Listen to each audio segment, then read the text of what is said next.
Dee's awesome, that's why we had her come in.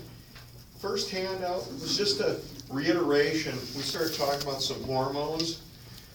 And this is just a nice general reminder.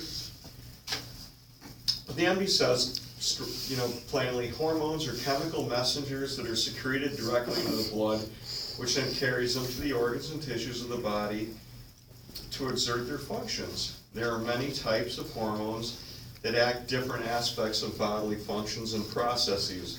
Some of them include, development of growth, HGM, metabolism of food items, generally the insulin, sexual function and reproductive growth and health, testosterone, estrogen, progesterone, all the rest of that, cognitive function and mood, maintenance of body temperature, and so on.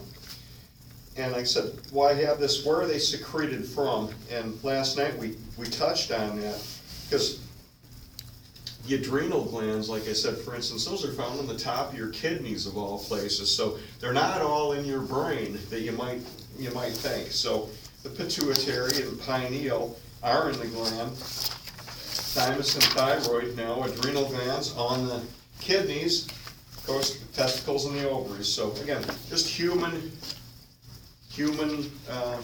interest, I guess, if you would. So we'll move on with that one.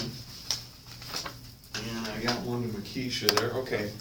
Yeah, if anybody ever has to miss a day of class, whatever, where you're sitting, I'll always have your handouts stacked in front of you, so you won't miss any handouts or anything. But anyways, micronutrient requirements, and we're mentioning the water here. And we know that a large portion of our body is comprised of water. All these are kind of obvious, but again, temperature regulation, protecting vital organs, and so forth, And for biomechanical reasons, and maintaining a high blood volume for optimal athletic performance, that is telling, A lot of people don't understand that. And blood volume changes with what the activity is, because, think about it, if through sarcoplasmic hypertrophy, if muscles are being engorged with blood, it's got to come from somewhere, right? And they'll be taking, the old saying, stealing from Peter to pay Paul kind of thing. So blood volume does change during exercise. I wish you would say that. Water volume is influenced by food and drink intake. Urine, fecal excretion, and the rest of it plays a critical role during exercise.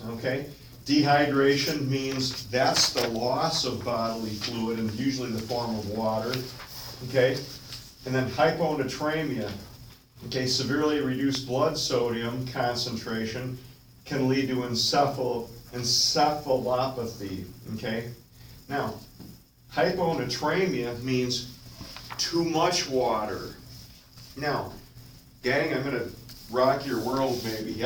Anybody know this person at the gym carrying the gallon of water and forcing themselves to drink water?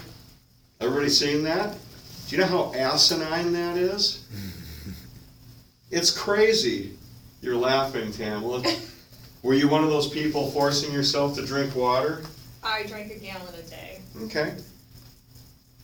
Every study I've shown with competitive athletes, when you drink? When you're